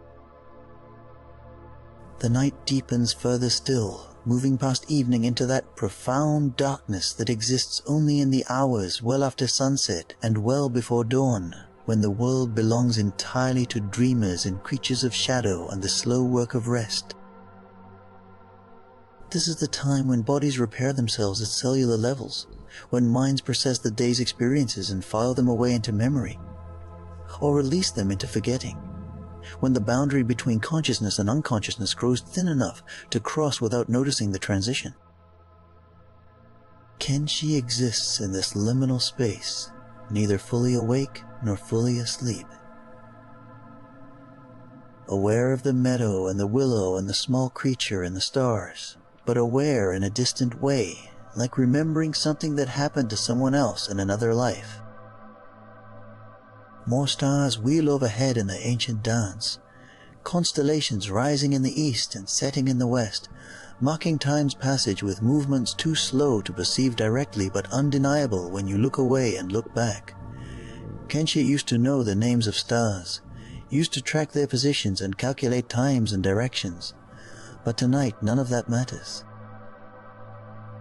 Tonight, the stars exist simply to be beautiful, simply to remind him that light persists even in darkness, simply to prove that vast distances can be bridged by something as simple as photons traveling through space for years or centuries to arrive exactly here, exactly now, exactly when someone needs to see them.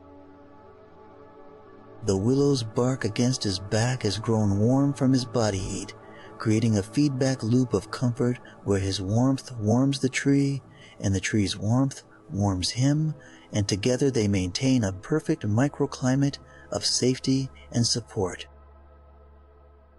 This is what shelter means, Kenshi thinks dimly. Not just walls and roofs, but this reciprocal exchange of warmth, this mutual agreement to occupy the same space and allow that occupation to become cooperation, to become care. The tree asks nothing of him except presence. He asks nothing of the tree except support. Both receive exactly what they need, without negotiation or transaction, without debt or obligation, just the simple gift of existing together.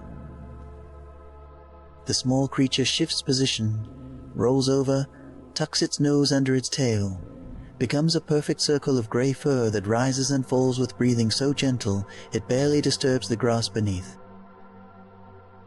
Kenshi watches through half-lidded eyes and feels his heart expand with tenderness toward this small life, this simple being, who knows nothing of mechanoids or politics or the weight of expectations, who exists entirely in this moment and this place, without past regrets or future anxieties.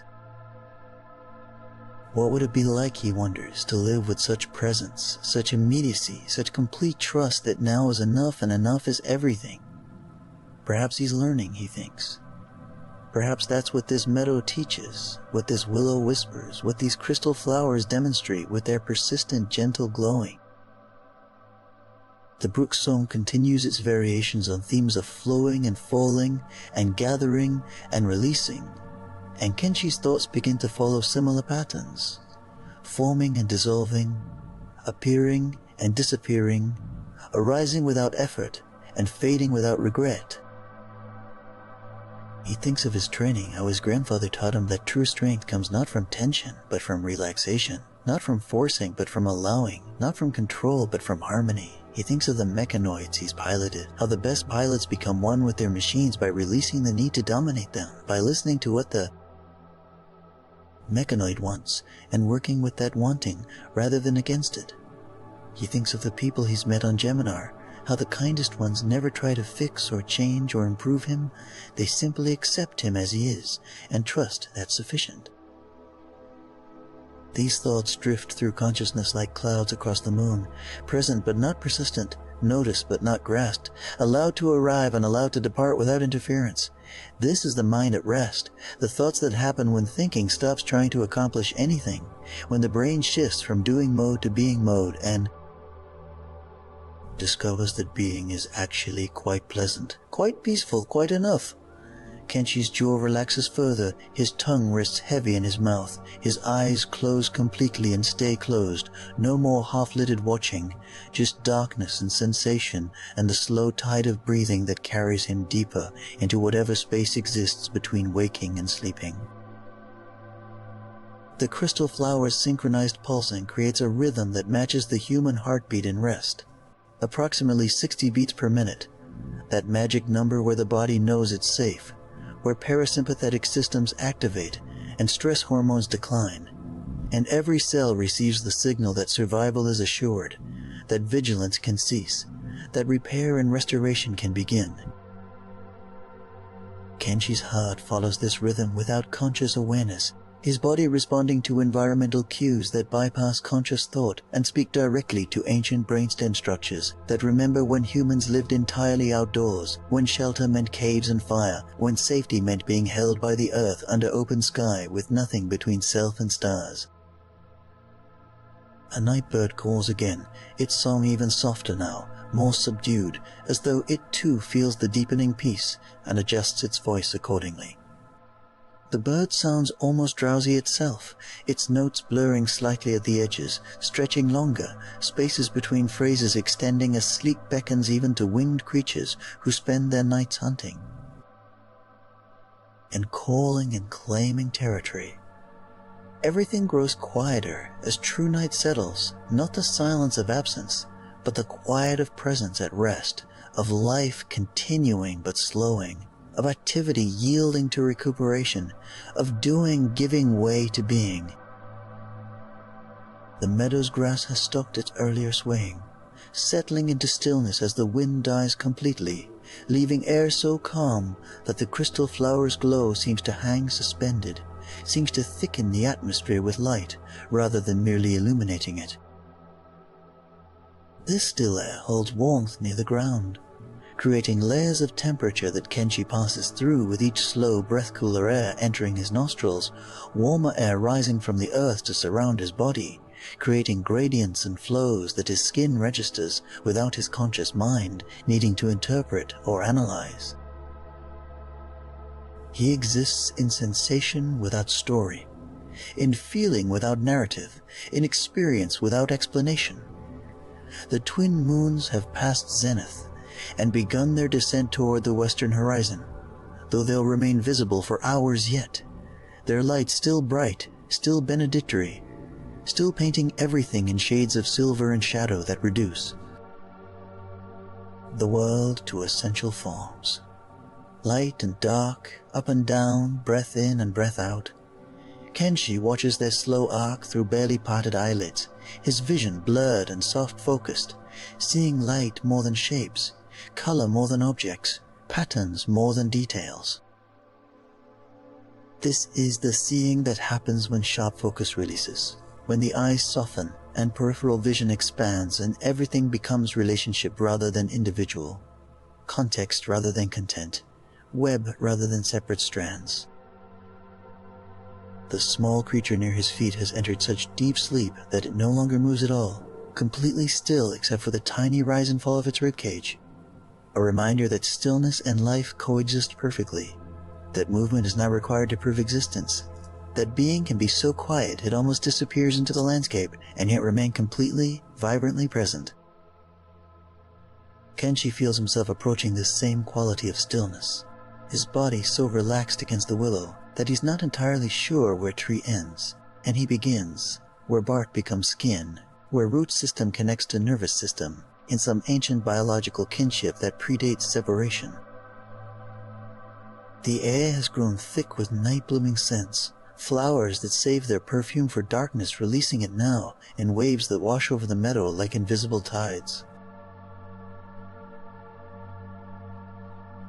Jasmine and honeysuckle, night lily and moonflower, and others Kenshi has no names for, but recognizes nonetheless with some deep part of his brain that remembers gardens and safety on nights when the world felt protective rather than threatening. These scents wrap around him layer upon layer, building a cocoon of fragrance that softens every sharp edge, that cushions every hard surface, that transforms the meadow into a bower designed specifically for rest.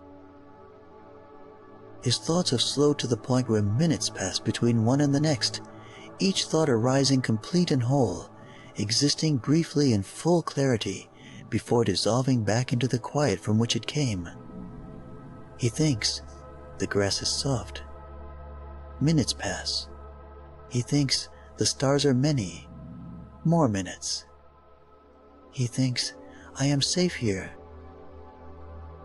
And this thought, simple and declarative, settles into his body like a stone into still water, rippling outward through every system, every cell, every held breath, finally exhaled. Safe. Here. Now. The three words repeat, like a mantra he never consciously chose, but that chose him, that found him here under this willow, and decided to stay, to protect, to remind him that this moment asks nothing except presence.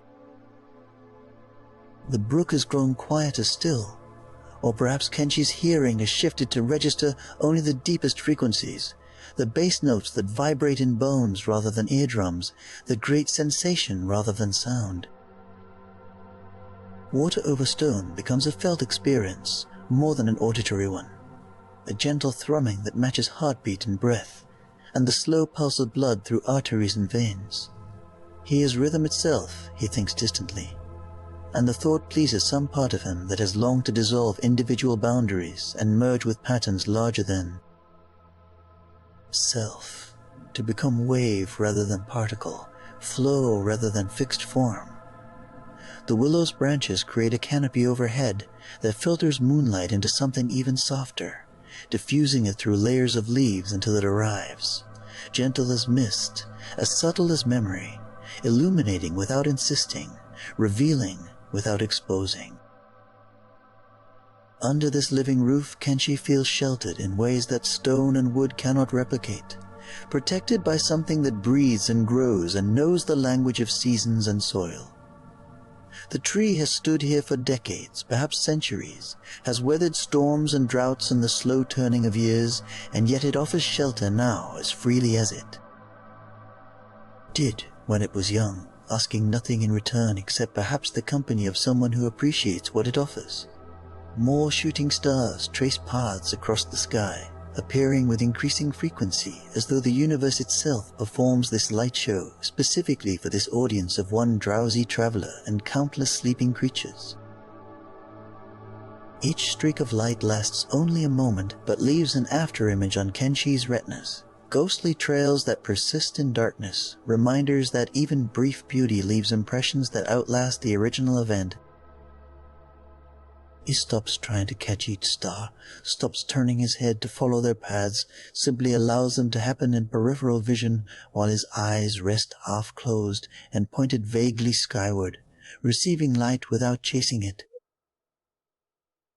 The crystal flowers have grown so synchronized in their pulsing that the entire meadow seems to breathe as a single organism, expanding into light and contracting into relative darkness in waves that roll from one edge to the other like wind through wheat fields, like thoughts through consciousness, like tides answering the moon's gravitational pull. Kenshi breathes with this rhythm, his chest rising when the meadow brightens, falling when it dims, and this synchronization feels less like he's controlling his breath and more like his breath controls itself, follows patterns set by forces larger than individual will, submits to rhythms that have existed since before breath had names. His hands rest open and loose against his thighs, palms up in unconscious gesture of receiving, of acceptance, of willingness to be given to, rather than always giving. The calluses on his palms from sword practice have softened in the evening's humidity. His skin feels permeable and alive, aware of every small shift in air temperature and movement.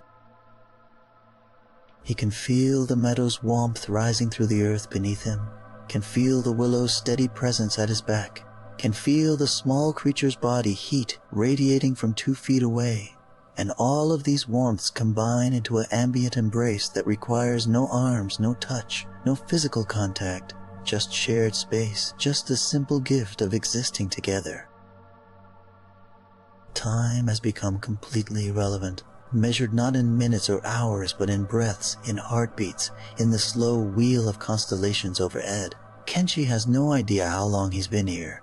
Could be an hour, could be 3, could be 10 minutes that felt like eternity, because contentment expands time while suffering contracts it. And right now, time stretches like warm taffy, sweet and endless, and exactly what he needs. There is no rush toward anything, no deadline approaching, no obligation waiting beyond this moment that contains everything necessary for peace. The night insects have settled into their sustained chorus, crickets and cicadas creating a wall of sound that paradoxically enables silence by masking all sharper noises, all sudden sounds, all intrusions into peace. This biological white noise wraps around the meadow like acoustic insulation, creating a bubble within which rest becomes not just possible, but inevitable, where consciousness can safely dim without fear of missing important information, where vigilance can finally, gratefully, cease its endless scanning. Kenshi surrenders to this sound, lets it fill his ears and head and chest until he vibrates with it, becomes part of the chorus rather than listener to it. His spine has curved into the willow's trunk so completely that the bark's texture has imprinted on his skin, creating a temporary map of tree upon human, a tattoo of contact that will fade by. Mourning but exists now as proof of connection, of intimacy, of the way beings leave marks upon each other simply by sharing space and time. This thought pleases him in a distant way, the idea that he and the tree have exchanged something in this contact, that he's given warmth and received support, that relationship needs no consciousness on both. Sighs to be real and reciprocal and meaningful. The small creature stirs again, shifts position, stretches one hind leg in sleep motion that might be chasing dream rabbits, or simply the body's unconscious maintenance, keeping blood flowing and muscles from cramping. Kenshi watches through the thinnest slits of barely open eyes and feels profound tenderness toward this small life, this simple being whose concerns extend no further than food and safety and warmth, who lives entirely in present moment and finds that sufficient, who demonstrates through mere existence that complexity is not required for. Contentment. That peace is not achievement but acceptance. The twin moons continue their descent, approaching the point where they'll touch the horizon and begin their disappearance into daylight, though that moment remains hours away, hours that Kenshi has no intention of staying awake to witness. He's seen enough sunrises, he thinks drowsily. Tonight is for darkness, for stars, for the particular peace that comes only when light withdraws and shadow offers shelter rather than threat. Tonight is for letting go of sight and trusting other senses. Touch and smell and the inner knowing that requires no sensory confirmation, just faith that he is exactly where he belongs. The meadow grass has grown damp with dew, each blade collecting tiny droplets that catch and reflect the crystal flower's glow, creating secondary constellations at ground level that mirror the stars overhead. As above, so below, Kenshi thinks, some half-remembered phrase from some half-forgotten text, and the thought feels true even if he can't remember why or where it came from. The universe repeats its patterns at every scale. Stars cluster like flowers, flowers glow like stars, water droplets reflect light like distant suns, and everything connects. To everything else in webs of relationship, too complex to map, but simple enough to feel. His breathing has slowed further still, approaching the edge of sleep where breath becomes automatic and unconscious, where the body breathes itself without any executive decision from the mind. 4 seconds in, pause, 6 seconds out, pause, and in this rhythm all anxiety dissolves, because anxiety requires rapid, shallow breathing to sustain itself, requires activation that deep, slow breathing simply will not support. The body knows this even when the mind forgets. Slow the breath, and the mind must follow, must quiet, must release its endless commentary and simply be. The willow's leaves rustle one more time in a breeze so gentle it barely qualifies as movement, more like a sigh, like the earth exhaling after holding breath all day, releasing heat and tension and the accumulated weight of sunlight. This sigh passes through the branches and through Kenshi's hair and across his face like a blessing, like a goodnight kiss from a mother who expects nothing in return except that her child rest well and wake refreshed. He receives this benediction with closed eyes and open heart, accepting what is freely given without analyzing or questioning, just receiving, just allowing, just saying yes to care. The crystal flowers pulse slower now, their rhythm decreasing as though they too wind down toward rest, as though even these luminescent plants recognize that night as depth, and that deepest night requires deeper quiet, slower rhythms, gentler light. Kenshi's heartbeat matches this slowing, his body responding to environmental cues with the wisdom of millions of years of evolution that no, rest is not optional, but essential, that recovery must follow effort, that darkness exists partly so eyes can close, and minds can wander and the busy work of consciousness can temporarily cease. Far above, a satellite crosses the sky, or perhaps it's a high-altitude bird, or perhaps it's nothing but a mote in Kenshi's eye, but whatever it is, it moves steadily from horizon to horizon, a reminder that movement continues even in stillness, that the planet turns and orbits and spirals through space even when individual bodies rest against trees and feel motionless. This paradox comforts him. The idea that he can be both moving and still, both active and resting, both changing and unchanging depending on which scale of observation one chooses. The small creature has become so deeply relaxed that its breathing barely stirs the fur on its chest, existing in that profound rest that approaches stillness, that demonstrates how little movement life actually requires when safety is assured and all needs are met. Kenshi observes this with the last fragments of waking consciousness, his own breath matching that same shallow, peaceful rhythm, his body settling into the kind of rest that prepares at cellular level, that heals without conscious effort, that simply happens when the organism finally receives permission to stop defending and start recovering. The night has reached its deepest point, that hour when most of the world sleeps and dreams weave through minds like wind through grass, leaving patterns that will be remembered or forgotten, but that serve their purpose either way, processing the day's experiences, filing memories, releasing what no longer serves, making space for tomorrow's new information.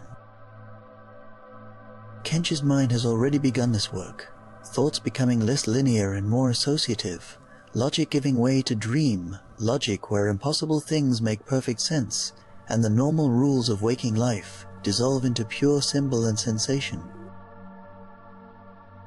His body has achieved that perfect temperature equilibrium where neither too warm nor too cold, where the willow's solid warmth at his back balances the cooling air against his front, where every inch of skin rests in its ideal comfort zone and sends signals of satisfaction to a brain that has stopped actively listening but receives the message nonetheless.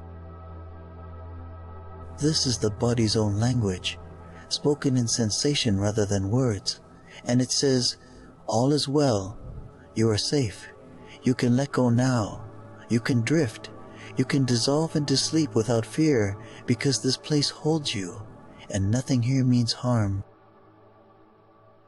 The brook continues its patient song, water flowing as it has flowed for years, as it will flow for years to come, indifferent to observers but beautiful. Regardless, existing purely for existence's sake and somehow, in that purposeless flowing achieving more purpose than intention ever could. The sound has become so integrated into the soundscape that Kenshi hears it the way fish must hear ocean, not as something separate from self, but as the medium in which self exists, the baseline against which all other sounds appear and disappear. He floats in this sonic atmosphere, buoyed by it, held by it, rocked by its gentle currents toward shores of sleep. The crystal flowers pulse their light in slower and slower rhythms, or perhaps time itself has slowed, or perhaps Kenshi's perception has shifted into a state where moments stretch and 1 second can contain eternities of peace. The glow seems honey thick now, viscous with light, coating everything it touches in amber warmth that soaks into skin and bone and blood, that carries with it the promise that tomorrow exists but requires nothing tonight, that the future will arrive without effort, that all he must do is close his eyes and trust that when they open the world will still be here, patient and unchanged in its essential nature. His hands have grown heavy, so heavy they might be made of stone, of earth, of the same material as the planet itself, rather than temporary flesh and bone.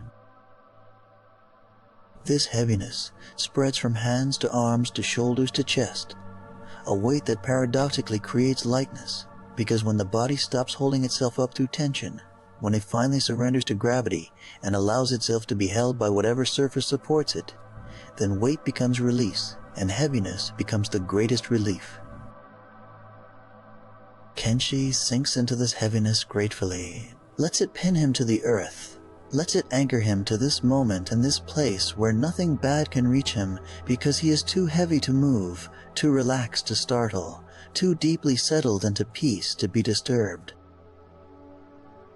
The twin moons hover at the edge of the western horizon now, preparing for their eventual setting, though that moment remains distant enough that Kenshi need not think about it, need not plan for it, need not do anything except notice their light painting silver across the meadow one more time, creating long shadows that stretch toward dawn without rushing toward it. Time moves, but movement feels suspended, feels like potential energy waiting to convert to kinetic, but content to wait, to hover, to simply be potential without needing actualization. The nightbirds have fallen silent, their evening songs complete, their communication finished, leaving only the sustained chorus of insects to fill the darkness. With sound that isn't quite white noise and isn't quite melody, but something between, something that cushions consciousness and makes thinking optional rather than mandatory. Kenshi's thoughts drift like smoke, forming shapes that dissolve before they can be named, arising and disappearing without his participation or permission. Just the mind. Doing what minds do when active control releases and the unconscious takes over navigation. His jaw has gone completely slack, mouth slightly open, facial muscles released from the constant micro-adjustments that waking life requires. This is the face of true rest, the face that appears only when no one watches, when social masks drop away and the features arrange themselves according to gravity and ease rather than expression or intention. Behind this relaxed face, his eyes move in slow, random patterns beneath closed lids, the body's way of checking that the world still exists without fully engaging with it, like touching a wall in darkness to confirm solidity without turning on lights. The small creature near his feet has merged with shadow and grass, visible only as a darker patch against dark ground, its presence felt more than seen, known more through intuition than observation. This is how all things begin to appear at the edge of sleep. Less distinct, more suggested, existing in probability rather than certainty. And somehow, this ambiguity comforts rather than concerns, because precision is exhausting and vagueness allows rest. Kenshi no longer tries to focus, no longer attempts to see clearly, just allows his vision to blur and soften and finally close completely, trusting that whatever needs to be seen will make itself known, and whatever doesn't probably doesn't matter anyway. The willow's branches have grown so still, they might be painted on the sky rather than living wood swaying in breeze. But this stillness feels full rather than empty, feels like held breath before speaking rather than absence of breath entirely. The tree waits with him, for him, beside him in companionable silence that asks nothing and gives everything. Shelter, warmth, solidarity, the simple gift of presence that requires no acknowledgement to be real and powerful and transformative. Kenshi leans into this presence one more time, adjusting his weight infinitesimally, and the tree receives him as it has received him all evening, steadfast and patient and utterly reliable. The meadow's dew has grown heavier, dampness rising from the earth like mist, like memory, like something intangible, becoming briefly tangible before dissolving again into atmosphere. This moisture carries scents even more concentrated than before, distilling the essence of grass and flower and soil into perfume, so rich it almost has taste. So present, it fills not just nostrils but entire respiratory system, entire body, until Kenshi breathes meadow and meadow breathes him, and the exchange becomes so complete that separation ceases to have meaning. As this tale settles into the spaces between your thoughts, The gentle sounds of this Geminar meadow carry you softly downward into rest. The brook's patient murmur speaks of continuation without effort. The crystal flower's fading glow reminds you that light persists even as eyes close. The willow's branches whisper that you are held, that you are safe, that nothing requires your attention now except the simple act of being here, breathing slowly, letting everything else fall away like leaves from autumn trees. Night wraps around this peaceful valley with care, with intention, with the same protective instinct that makes parents check sleeping children and pull blankets higher against the cooling air. Very safe here. Very quiet. The world spinning through space asks nothing of you tonight except that you exist, that you rest, that you allow the hours to pass over and through you while your body does its ancient work of repair and renewal. Nothing to solve, nothing to fix, nothing to understand or figure out or make sense of. Just grass and moonlight and the small creatures sleeping nearby, who knows without knowing that this place protects, this moment nurtures, this stillness heals. Your breath slows further. Your heartbeat quiets. Your thoughts become whispers, become silence, become the spaces between silence where true peace lives.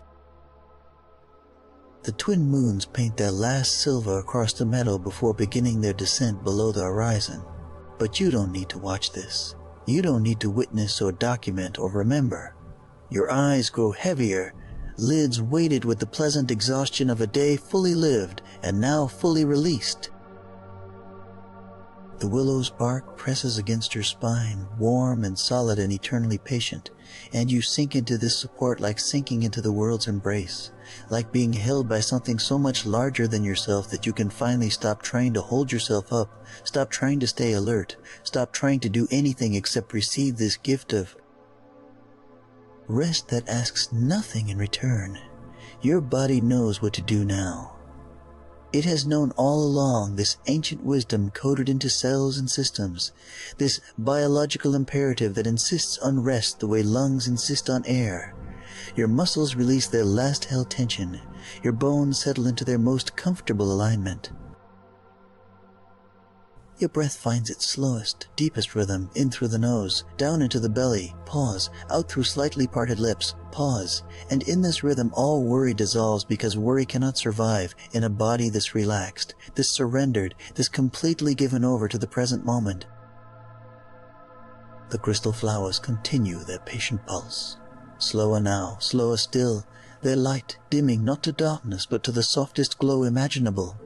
Just enough to remind you that even in deepest rest, life continues, beauty persists, the universe holds you in its vast and gentle attention.